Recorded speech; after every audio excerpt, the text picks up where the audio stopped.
I am thrilled to be able to introduce Gilles Heno-Coe, who holds an MA from the University of Texas at Austin, where he is currently pursuing a PhD in post-war and contemporary art under the mentorship of Richard Schiff.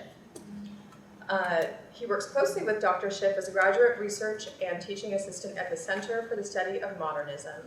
In 2010, he graduated with highest honors from Williams College, where he wrote his senior thesis on the function of text, image, and materiality in the art of Ed Ruscha.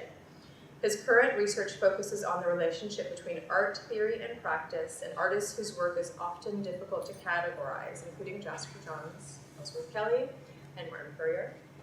In 2011, he accepted a position at Matthew Mark's Gallery in New York, where he befriended and worked closely with artists including Ellsworth Kelly and Terry Winters. As the gallery's associate director, he spearheaded the organization of several exhibitions, including shows of Bryce Martin's early graphite and wax drawings, the paintings of Luxembourger artist Michel Mayeres. I asked for a clue on that earlier, I think I got it. And the intimate landscapes and still lifes of the reclusive American painter Albert Thorpe. In addition to his new interpretations of several canonized art historical figures, he has a long-standing interest in American regionalism and folk art, connoisseurship, and the art market and experimental film. He has published research and essays on the paintings of Albert York, the drawings of Jasper Johns, the films of Weimar silent film pioneer F.W. Murnau. He recently curated an exhibition at UT's Visual Arts Center, which featured the work of 5 emerging female artists living and working across the United States. Please help me welcome Gilles.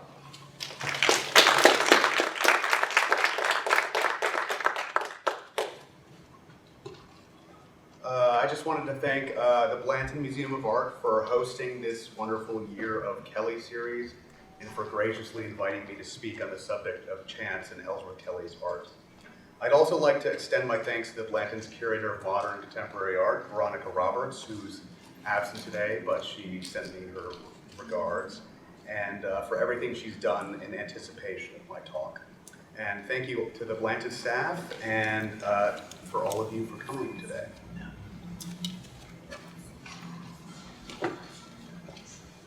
Ellsworth Kelly, as an artist and a friend, has made a major impression on my life and nascent scholarship, and it's a privilege to be able to talk about him today. Before getting more into the subject of chance, the main focus of today's talk, I think it's worth remarking briefly on Kelly's temperament and the quality of his art in general. Kelly's art directly communicates what he was like as a person: sensitive, thoughtful, subtle, compassionate, and playful. He was gregarious but never bombastic, analytic but never cold.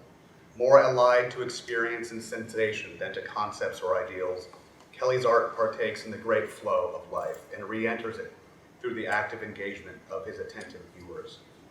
In person, he was fond of casually recounting his experiences, such as visiting Monet's studio in Giverny in the late 1940s. He is also equally fond of remarking offhand while traveling by car, train, foot about almost everything he was looking at, such as the vibrant hues of daffodils in a passing field, the contoural relief, or the delicate quality of tree blossoms in spring. Nothing seemed off limits to his gentle and wandering eye. While radiating warmth and a childlike innocence towards the world, Kelly was still an inveterate modernist, well aware of his legacy as one of the major pioneers of 20th century abstract art. Yet any serious considerations of Kelly's art are always belied by its levity, indicative of his profound joy for living, the title of the Namesake 1906 painting by Henri Matisse, here at the Barnes Foundation with Ellsworth, who's one of Kelly's artistic heroes. Kelly in many ways picked up where Matisse and other modernist predecessors like Jean Arc and Constantin Brancusi left off.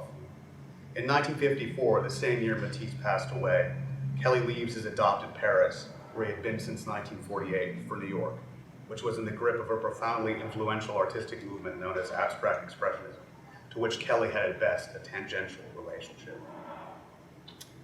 The rest of my talk today will touch on 2 main points. First and foremost, I aim to show how Ellsworth Kelly variously deployed chance strategies of non-composition from the early 50s to his death in 2015. To this end, I'll touch on some varied genealogies of influence that has informed his work, both contemporary and historical. At the outset of this brief survey of chance in Kelly's career, I thought it would be helpful to draw a distinction between what art historian Richard Schiff has called the systemic versus the non-systemic chance tendencies in Kelly's art. Kelly's so-called systemic explorations of chance were centered in Paris in the late 1940s through the mid-1950s, and influenced largely by the chance compositional strategies of Jean and Sophie Taylor from the late 19-teens through the 1920s, which they made with a desire, like Kelly, to eschew self-expression. On the other hand, Kelly's non-systemic explorations of chance, as Richard Schiff humorously calls a chancier kind of chance, really gets off the ground after his return to New York in the mid-1950s and continues for the rest of his career. This chancier kind of chance is directly related to Kelly's self-attested way of seeing, and what Kelly scholar Eva Lambois has referred to as the element of transfer in his work, which appears broadly in most of the works we'll discuss today. Although highly attenuated, distorted, and abstracted, Kelly's singular forms from the 1950s through 2015 always bear a trace of representation, that is, a reference to the natural world. Kelly's refined geometries and eccentric shapes are usually paired with bold primary colors and deployed in a fashion that create a giddy tension between flatness and three-dimensionality, stasis and movement, abstraction and representation. While perhaps superficially similar to the pictures of modernist predecessors like Piet Mondrian or Kazimir Malevich, or even to those of minimalist contemporaries like Sol LeWitt or Robert Mangold, Kelly's work nevertheless remains grounded in our visual experience of the world, which is then transformed by Kelly through successive refinements of shape, contour, and color. Kelly's are abstractions in the literal sense of the word, as things drawn out. It is thus no surprise that Kelly is once quoted as saying that drawing is the beginning of everything. His drawing practice, from the numerous offhand sketches in journals, collage studies for paintings or sculptures, and freehand botanical contour drawings, thus constitute an essential aspect of his overall artistic practice. As art critic Dave Hickey has for these very reasons called Kelly a, quote, abstractionist of daily life, unquote, along with other artists including Alex Katz, Ken Price, and John Wesley. As Hickey aptly characterizes these varied but resonant artistic approaches, quote, the ethereal realm of the modernist abstraction relaxes into the mundane circumstances of daily life. This relationship of Kelly's work to daily life and to nature will constitute the second major aspect of my talk today, especially in how his artistic vision relates to the contingency, in other words, the chanciness of visual experience, his as well as ours. We must therefore take into consideration both Kelly's intention and process of creation, his artistic practice of drawing out, of abstracting, as well as our chance experience with his work as viewers. Before going on, a few general remarks on the nature of chance, which I'm going to keep general because there's a lot to talk about. All of us are, in one way or another, familiar with chance, with coincidence, with randomness. We encounter it daily in situations both banal and exceptional, a passing cloud that resembles an animal, or that fortuitous encounter with an old friend at the grocery store. Perhaps you're fond of blackjack, or of betting on the outcome of a Longhorn football game. The word chance may metaphorically evoke other concepts such as change, permanence, flux, probability, entropy. Then, of course, there's the proverbial throw of the dice, which Kelly references directly in his Mallarmé suite of 11 lithographs from 1992, which are paired with the text from the modernist symbolist poet Stéphane Mallarmé's A Throw of the Dice Never Abolishes Chance, perhaps the greatest literary gamble of his time. Mallarmé's experiment consisted of a long, enigmatic, and ambiguous poem full of esoteric symbolism and disjointed syntax in free verse, so free, in fact, that the text broke from numerous typographical conventions. Like Mallarmé's verse, Kelly's visual language plays off the history of modernist abstraction and sensibility, while playfully undermining them at the same time. Perhaps most of all, chance, as a creative strategy or concept, evokes the idea of nature, as opposed to culture, spontaneity as opposed to order, feeling as opposed to rationality. It taps into what one might refer to as the underground current of Western philosophy, from Heraclitus to Heidegger, one which stands often at odds with the principle of rational knowledge that arguably forms the foundation of Western philosophical enterprise, stretching from Plato and Aristotle to Descartes and Kant. Taking my cue here from the last presenter in the Year of Kelly series, the inveterate print scholar and curator Richard Axum, I would like to set this image of Ellsworth with his River 2 lithographic work from 2002 to 5 against a backdrop of the ancient philosopher Heraclitus of Ephesus, a figure who's foundational in the development of this underground philosophical current. This current is based around the idea of chance or change as constituting the true foundation of reality. Heraclitus' views stand in stark contradiction to the picture of a static universe presented by both his predecessors and numerous successors, and is a good starting point for anyone concerned with the nature of chance. Heraclitus remarked that life is like a river. The peaks and troughs, pits and swirls are all part of the ride. His main observations of nature was that it was in a state of constant flux. Cold things grew hot, the hot cools, the wet dries, this parched moistens, Heraclitus noted. Everything is constantly shifting, changing, becoming something other than it was before. Heraclitus thus concluded that nature is change. His vision of nature, of reality, becomes clearest in his epigram on the river. Quote, "We both step and do not step in the same rivers. We are and are not." Quote. One interpretation of this passage is that Heraclitus is saying we can't step into the same river twice because it's constantly changing. The water before our eyes is not the same water from moment to moment. When we step into it a second time, we step into different water, thus a different river. Everything about Heraclitus' musings on impermanence and the illusion of stability in the world at large, as within ourselves, resonates with Ellsworth Kelly's artistic sensibility and is directly related to his use of chance. Reflecting in 1989 about his formative years working in France between 1948 and 54, Kelly remarks, in Paris, I visited Brancusi, Fantongerloo, Calder, Picabia, and Arp, and saw the work of Arp's wife, Sophie Taylor Arp. I began to use the Dada as techniques of letting chance dictate the composition of the work. The surrealists use chance to hook up with the subconscious, but I use things like automatic drawing and drawing with my eyes closed as a way of removing my personality and my beliefs and getting at shape for its own sake. I began making work inspired by randomly torn and scattered pieces of paper or from squares of colored paper that I arranged arbitrarily. And here we see on the left, upper left, an automatic drawing Pine Branches number 4 from 1950 in MoMA's collection, rearranged grid 1953, and then a study for a mural in 100 panels from 1951, so all from the early 1950s.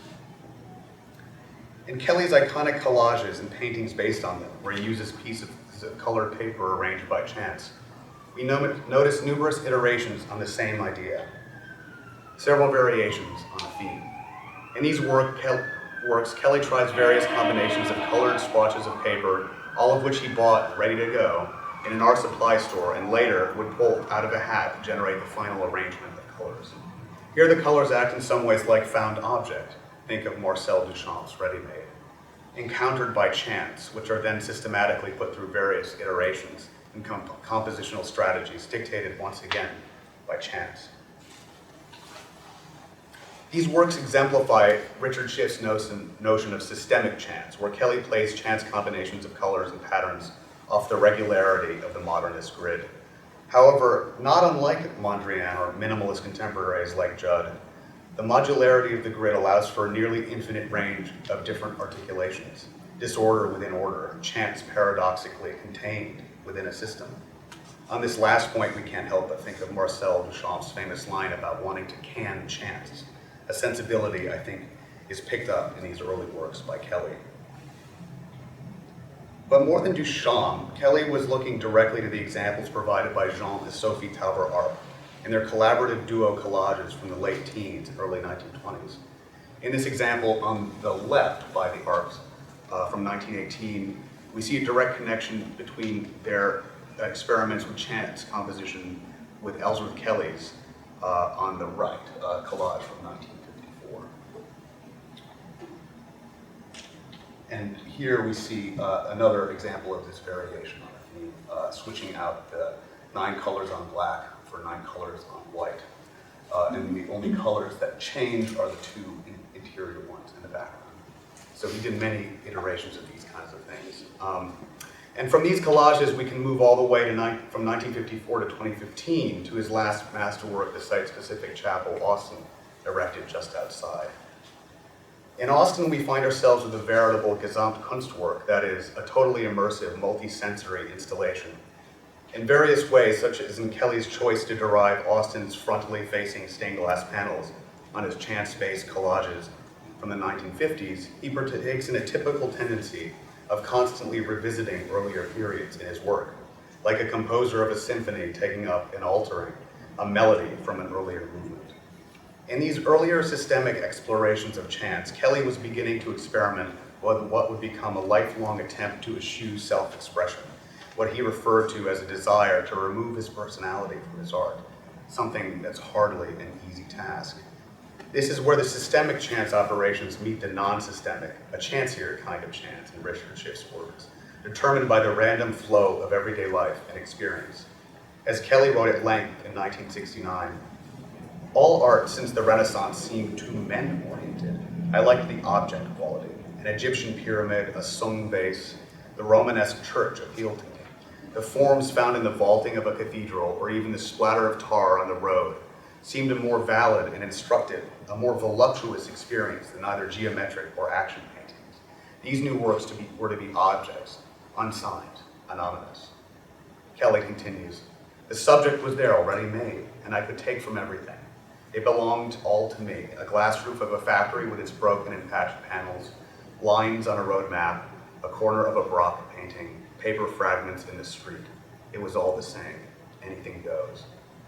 This statement is beautiful in its aspirations, in its implicit Zen-like sensibility, expressing Kelly's desire to embrace indeterminacy through his encounter with these anonymous found objects and landscapes and cityscapes, and to also interrogate the timeless, unchanging concept of the self. As already remarked, it wasn't just cultural forms Kelly took interest in, but also natural ones. From the birds he observed as a kid during his hikes in New Jersey forests, reinforced by his love of John James Audubon's prints, to various plants and flowers that would become the subject of a parallel practice of botanical drawing he maintained throughout his life. Kelly surrounded himself with nature, the true ready-made of art, if there ever was any, and in turn he seeded nature with his art, underscoring this deep contingency his work has with the world at large. Many of his freestanding sculptures, this one outside his home in upstate New York, also seem to refer to these naturalistic forms and these primitive expressions he spoke of earlier, always manifesting a palpable tension between 2 and 3 dimensions. So too, Kelly's black and white photographs attest to this vision of an abstracted and flattened translation of pictorial elements from the natural world. This tendency to translate our world of continuous experience into discrete forms is also mirrored in Kelly's various spectrum paintings, and ultimately in the stained glass windows of Austin. In these, he reduces the continuous experience of light, white light, which we see coming in the windows here, which contains all the various wavelengths of visible light that are split into their discrete parts, from yellow to orange to green to blue to violet, etc. Each manifested as a separate panel, or in this case, a separate window. Instead of just being painted with a color from the spectrum like his paintings, these panels in Austin literally filter light through colored glass. The effect of this cast light in Austin varies dramatically during different times of day and in different lighting conditions. Kelly's transformation of our continuous experience of seeing light into discrete units is a unique aspect of his work, and one that is key to understanding the importance of Austin in his larger body of work. Yet his spectrums also manifest a paradox in how they're encountered by the viewer, which seems to undermine the seeming rationalization of the chromatic continuum. In his spectrum works, which include Austin, he often adds a variable distance between individual panels, which take time for the viewer to apprehend in an unfolding experience of them in time and space. They are also subject to the vagaries of changing lighting conditions and shadows. And here's a detail of one of the marble panels and the kind of chromatic effects that are cast at different times of the day. Even the black and white marble panels along the walls of Austin belie the chance effects of lighting, and though we know they are pure black and white, we never actually see them as being pure black or pure white, but instead as surrounded with overlapping and interfering halos of colored light. One key takeaway from this is that the total experience of a Kelly's chapel and his work more generally must be an aggregate, built up by successive overlapping impressions over time, the result of multiple encounters, each of which will necessarily differ in qualitative and quantitative details, as well as in intensity. For this very reason, I think part of the greatness of Kelly's art lay in its incompleteness, its potential to be completed through the act of spectatorship by an active and attentive viewer. This relates to a statement by one of Kelly's contemporaries, the artist Robert Rauschenberg, from 1959. Painting relates to both art and life. Neither can be made. I try to act in the gap between the two. A canvas is never empty. While Rauschenberg's work is quite different in style and sensibility than Kelly's, I think this quotation applies equally well to them both. Kelly's canvases are never empty, even when they appear to have little going on. There is a wonderful quiet, a kind of contemplative silence that emerges from within a Kelly, something Richard Axum noted in his talk here a few weeks ago. Unlike Mondrian's pictorial gestalts, presumed to communicate rationally and directly with a complete unity of and some kind of objective meaning for the viewer, Kelly's art bleeds into the actual world, its ultimate meaning depending on the viewer's chance encounter. As with Kelly's train landscape from 1953, shown here in the collection of the Art Institute in Chicago, Kelly's colors and shapes come from the world and return to it, as if they, so personified, were using Kelly and the viewers of his works as intermediaries. The ultimate significance of Kelly's work then depends quite literally on these chance encounters that they might foster with a passing viewer, one who all too often, with a dismissive shrug or a blank stare of confusion, might proclaim that their child could have painted it. The best way to encounter a Kelly is to assume that the kind of relation he preferred to have with the world, to let go of our obsessive desire to interpret and make meaning, and instead to let the forms wash over our senses and delight us in their simplicity, in their pure and vibrant colors, in their contingent relationship to the gallery wall, in the play of light and shadow that dances across their surfaces and edges. Returning now to 1950 from 2015, we find that Kelly's interest in art's relationship to architecture was a lifelong one, finding its final and perhaps most complicated expression here in Austin. In September of 1950, Kelly writes to his friend, the composer John Hage, "I'm not interested in painting as it has been accepted for so long, to hang on the walls of houses as pictures. To hell with pictures. They should be the wall, or even better, the outside wall of large buildings." And here we have an image of his sculpture for a large wall, which now belongs to HOMA, but used to be installed in Philadelphia's transportation building, which was demolished, I believe, in the 1970s or 80s, or maybe even more recently. But this is one of his first more architecturally based artworks. In his letter to Hage, Kelly expresses this displeasure with the idea of making mere pictures in the Western tradition. That is, objects which are idealistically conceived, complete in and of themselves, framed and segmented off from the actual world. This is Eastmore mural made in 1957 at the same time he was doing sculpture for a large wall.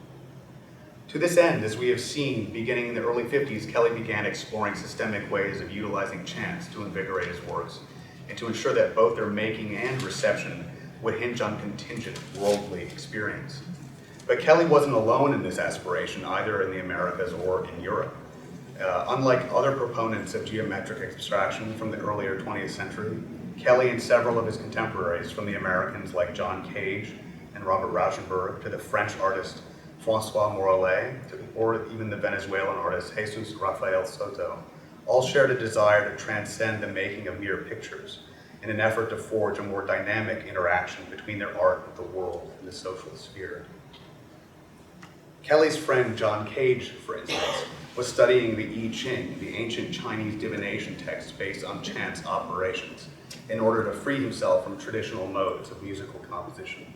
This is famously underscored in Hage's 1952 composition 433, which consists solely of chant sounds of the environment that the listeners hear while it is performed, although it is commonly perceived as 4 minutes and 33 seconds of silence. Much like Rauschenberg's statement about canvas never being empty, Hage asserted that, quote, "There is no such thing as silence. Something is always happening that makes a sound," unquote. While Kelly's paintings may evoke a sense of silence, a few minutes of contemplation will reveal just how lively they actually are. Both Jesus Rafael Soto and Francois Morellet would meet Kelly in Paris in the 1950s, and all of them would maintain a lifelong friendship built on mutual esteem. Soto, shown here with Francois Morellet in his studio, whose early work is directly inspired by Kelly's chance collages, would begin making his iconic penetrables in 1969, structured on the concept of dematerialization and instability, ideas which attacked the purported sanctity of the work of art by stressing the collaborative nature of the work with an embodied spectator, fixed neither in space or time. Also in the late 50s and early 1960s, Francois Morellet began experimenting with a wide range of disparate materials, arranged dynamically in space, which demanded the participation of an active viewer. While earlier interested primarily in systemic compositions, some of what you see here, because of his conversations with Kelly on the nature of chance, he too began to incorporate chance elements into his work for the rest of his career. And here we see a picture of Morellet with Kelly in New York in 1960. Like both Soto and Morellet, Kelly was also deeply informed by the legacy of Constructivism as formulated earlier in the century by geometric abstract artists like Mondrian and Theo van Doesburg. According to the precepts laid out by van Doesburg in his influential 1930 manifesto, art was to be universal, planned and systematized before its execution, to be manifested through abstract plastic elements that would refer to nothing outside of themselves. In other words, any sense of naturalism or representation would have to be suppressed and referential meanings eschewed. The question now returns us to Kelly's Austin, and here's a picture I took about 45 minutes ago, and the kind of experiences and encounters it fosters. By way of getting to this, I would like to quote a specific passage by the Jewish philosopher Martin Buber, who described what he believed to be the essential deed of art, a process by which the form becomes an artwork. Quote, "That which confronts me is fulfilled through the encounter through which it enters into the world of things in order to remain incessantly effective. It becomes incarnate out of the flood of spaceless and timeless presence. It rises to the shore of continued existence." Unquote. What happens, however, if the encounter we seek with the work never actually occurs? Every encounter is thus chancy, probabilistic, not only in its origins, but also in its effects. This is also the case for Kelly's work. For example, we might find that on a particular days our attention is strained, our minds are elsewhere, or during the busiest hours of the day, one finds downstairs in Kelly's chapel myriad tourists, among them at least a few Instagrammers, who often do not seem to ever encounter Kelly's work before taking a snapshot of it. However, on other days, this potential yields to more substantive encounters. Sometimes we're in the right mind to easily ignore the presence of crowds and focus instead on the young girl whom I once saw playfully jumping in and out of the colors cast across the floor of the building. Leaping from one into the next, she turned back to her parents and gleefully exclaimed, "Look, Mom, I'm green. Now I'm blue." Expressing that wonderfully innocent and pure ability children have to lose themselves in an encounter, to dissolve the self into other, matter into light, the timeless into a moment. Yet Kelly's work can induce that in all of us, given the right conditions. This is its potential, but potential is not guaranteed or always manifested. It is often latent, residing just below the surface, always threatening to burst through and into our world, where chance reigns, where forms continually dissolve and recombine. Chance here means that a single experience of Kelly's Austin may yield less than perfect results. But does not everyone have the desire to look at a painting more than once, to reread a favorite book from childhood, to take seasonal walks down our favorite forest paths, to have dinners with old friends? Each time we encounter these things, they are, in fact, different. And so are we, as we are reminded of Heraclitus' parable, we never step into the same river twice. This is the beauty and bounty of life, which is continually reinvested with freshness and difference. This is why we must give Kelly, perhaps more than many other artists in the 20th century, extra time. On cloudy days, for instance, the sharp and piercing glances of light which you see here, cast along the interior floor and walls, dissolve into halos of overlapping and indistinct clouds of color, which shift slowly and imperceptibly, enfolding us in their soft and formless embrace. On these days, the excitement of the young girl who was the one jumping from one patch of color to the next might yield to a more contemplative frame of mind, as we sit leisurely on one of the benches inside the nave and think about color or light, or retreat into our heads and nurse idle fantasies, or recall dreams from the night before. If a work of art fails to move us in the instant we apprehend it, it could just as easily be a failure with ourselves, and not necessarily with the work. But calling such a missed encounter a failure seems a little too harsh. No good things come easy, and no substantive encounter with an artwork of any kind necessarily just happens because you're standing in front of it. As with people, so too with Kelly's art, and Austin in particular, we must not judge based on a single impression, but rather an aggregate of multiple and distinct encounters, each one varying in intensity, degree, and duration. Yves Lambois' concept of transfer, mentioned earlier, comes back in this way.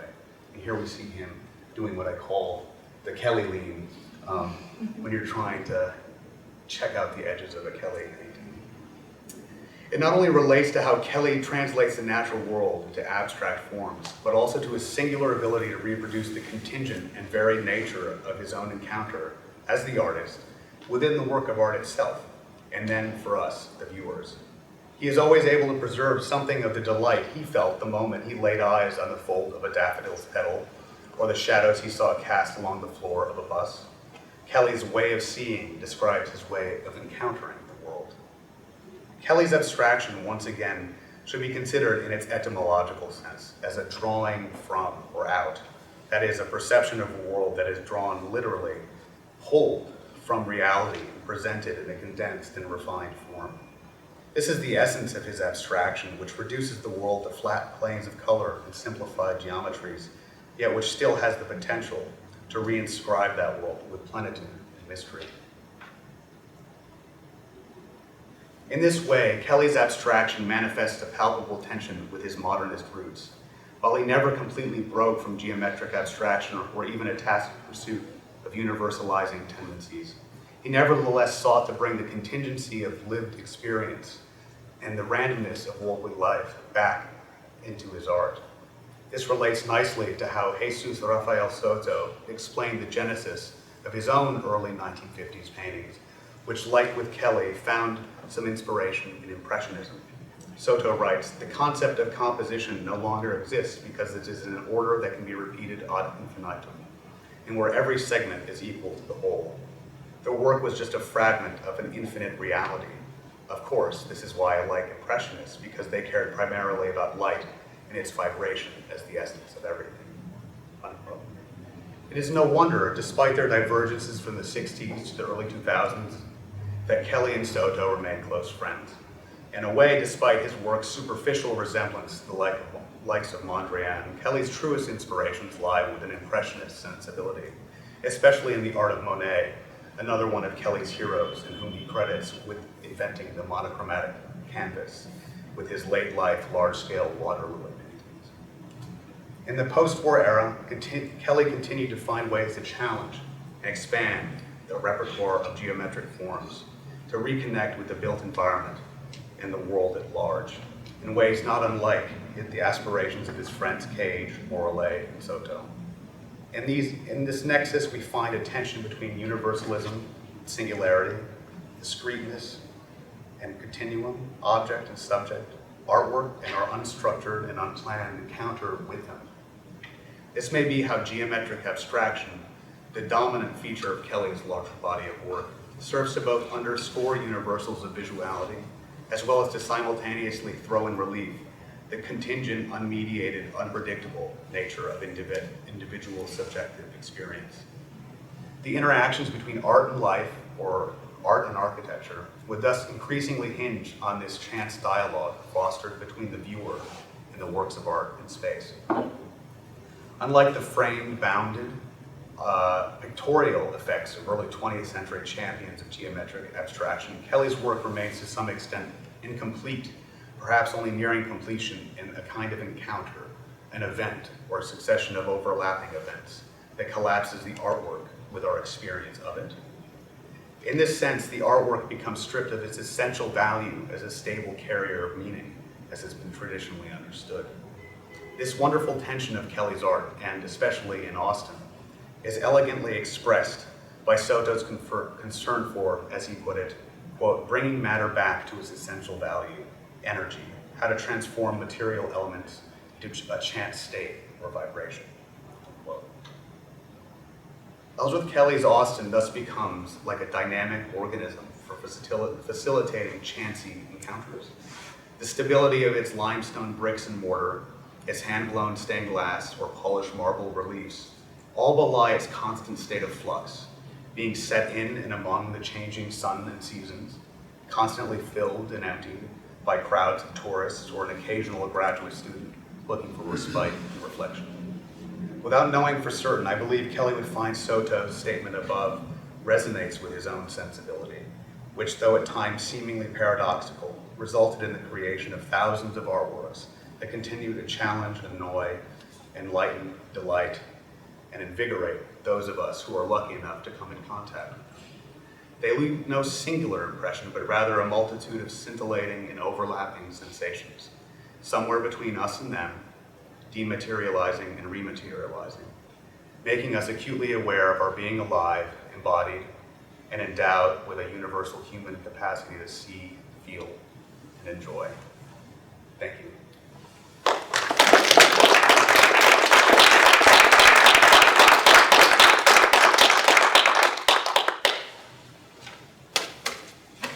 Questions? So I think you've answered a question of mine. I volunteer every Friday, and so I get to see a Kelly building every week as it changes with the light and the seasons. And the question that I keep wondering, because he died before it was built, how did he know all of these wonderful things that were going to happen? Did he project, or did he? I'm sure he anticipated a lot of them, but I think even those of us who knew kind of what to expect with the building were pleasantly surprised by things we had no way to sort of anticipate in advance, the actual way in which the light works in the space. And I think that's kind of part of the great aspect of it, is that there are things that even Kelly couldn't have anticipated in his design of the building. I think the notion of chance is there because he's set the stage for your chance interaction with these changes. So I don't think he could possibly have known all these wonderful things that happen. And I guess I think what you're saying is, I think that it is a chance Yeah, experience. I've never been in there at any time and had the same effects of light. So yeah, I mean, I'm sure, he knew what he was doing, obviously. So I think he knew that there would be this chance effect that could be unpredictable, but even he would probably be surprised with some of the wonderful experiences he had in there. I've had other people wonder the same thing, how much could he have known?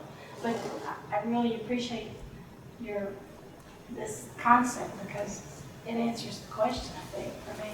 And he leaves the door open. I don't think he never wanted to put a final stamp on what his work means, and I think that's the great thing about Austin, is that it remains open for us, and future generations will probably have different experiences in there. Hi, Doug. Hi. Thank you so much for the talk, Jill. It was wonderful. So my question is this. there's an intellectual tendency in the post-war period that was kind of written out, except for Pearl and Ashe and a couple of people, that I'm curious if he was aware of, because at the heart of like the symbolists, Heraclitus, Dada, chance, poetics of chance, poetics of fragmentary experience is one thing, and that's Romanticism. Nature, engaged by nature, and so how much would he have admitted to the Romanticism of his work, or how much would he have acknowledged it? I don't know. My feeling is he might have, maybe he would have underplayed it a little bit. I think he definitely fits into that sensibility. But I love Ellsworth, but he lived a long time, and some of his own stories became kind of apocryphal towards the end, in a wonderfully sweet way. All artists who have the chance to live a long time can tell the stories they want to tell and narrativize their own genealogies that suit their needs. I've never heard him talk about Romanticism. And I don't think I've ever really recalled it being brought up in the context of his work. But I think you're right, it's very relevant. Usually it's the sort of geometric abstract genealogy from the typical thing we hear of the march of abstraction from Manet and Courbet to Picasso and Cézanne, all the way to Kelly. And he definitely reinforces that genealogy in his own writing and everybody else's writing about him. But there's always more work to do and things to uncover, so I'll take a look. Thank you. Thank you, Gilles. Very interesting and clear talk. I have a question about this use of chance as a way to neutralize subjectivity, which is something that you mentioned at some point.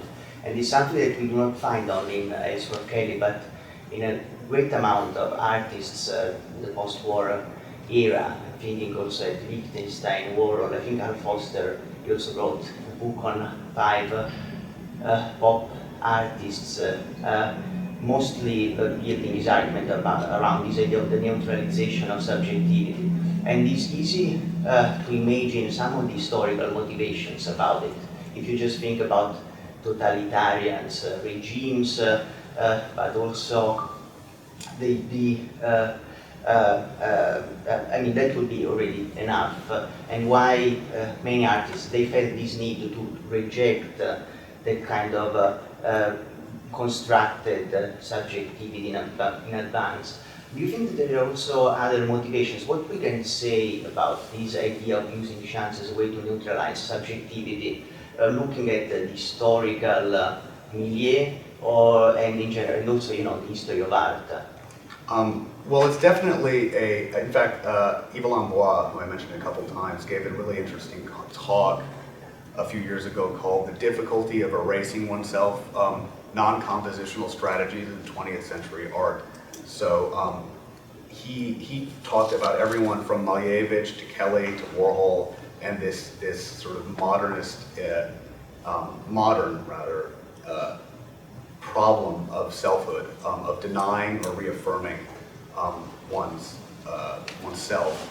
And it definitely is related to a lot of modern existential concerns, especially in relation to the horrors of war. And Kelly served in World War II, so I'm sure that was acute for him as well. But the sort of takeaway from Yves Lambois' talk is that it's really hard to erase your subjectivity and to really achieve this true impersonality. And in a way, all the artists that he mentions, Kelly included, despite the pains they went through to erase themselves, now I see Kelly in the world all the time. It's like his imprint as a person, as an artist, I see everywhere.